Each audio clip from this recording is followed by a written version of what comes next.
بسم اللہ الرحمن الرحیم۔ آج میں آپ کے ساتھ شیئر کر رہی ہوں سرگرمی نمبر 7 درج 12 سوالات کے جواب تصاویر کو مد نظر رکھتے ہوئے ایک دلچسپ پیراگراف لکھیں۔ تو یہ جو ہم نے پہلے پیچھے سرگرمی نمبر 6 میں سوال لکھے تھے نا سارے، تو اس کی یہ جو پکچر ہے اس کو مد نظر رکھتے ہوئے ہم نے اب آگے پیراگراف لکھنے ہیں۔ پہلے میں دیکھیں کپڑے ڈال رہا ہے، پھر کپڑوں کو دھو رہا ہے، پھر کپڑے تار پہ سکھا رہا ہے، پریس کیے، تہہ لگائی، الماری میں رکھے اور بستر سیٹ کیا ہے۔ اسی کی مدد سے میں نے کہانی لکھی ہے جو میں آپ کے ساتھ اب شیئر کرتی ہوں، جو کہ اس پیج پہ آنی تھی۔ یہ ہے آپ کی اردو کی سرگرمی نمبر 7۔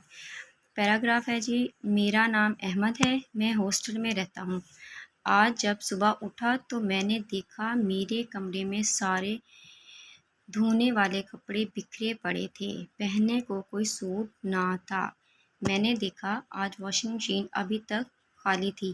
اپنے کپڑوں کی پوٹلی اٹھائی، پانی اور سرف مشین میں ڈال کر کپڑے دھونے کو مشین چلا دی۔ پھر میں نے چھت پر کپڑے خشک کرنے کے لیے تاریں خالی کی، مشین سے کپڑے نکال کر ان کو پانی سے دھو کر تاروں پر ڈال دیا۔ کپڑے خشک ہونے کے بعد میں نے لگے ہاتھوں بھی کہہ سکتے ہیں تو ان کو استری کر کے تہہ لگا دی۔ پھر ان کو ترتیب سے اپنی الماری میں رکھا، الماری کو بند کیا، اس کے بعد اپنا بستر درست کیا۔ یوں مجھے دن کے 12 بج گئے، آخرکار تھک ہار کر میں سو گیا۔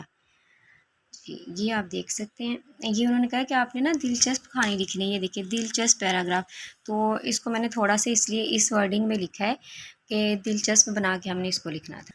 نیکسٹ ہے جی سرگرمی نمبر 8، درج ذیل میں دی گئی جگہ پہ پاکستان کی مشہور اور تاریخی جگہوں کی تصاویر چسپاں کریں۔ تو یہاں پہ ہم نے لگائی ہے شاہ فیصل مسجد اسلام آباد، یہاں لگائی ہم نے بادشاہی مسجد لاہور، یہاں ہم نے لگا دیا جی قومی اسمبلی اسلام آباد۔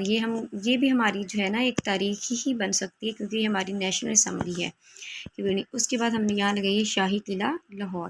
آپ یہاں پہ کوئی اور بھی لگا سکتے ہیں اگر آپ کوئی اور ملے، جیسے نور محل ہے، وہ بھی جو ہے وہ ایک ہمارا ورثہ ہے، تاریخی جگہ ہے۔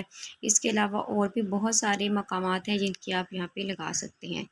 تو یہ آپ کی 2 رہ گئی تھی جن کو میں نے پورا کر دیا۔ تھینک یو ویری مچ، اللہ حافظ۔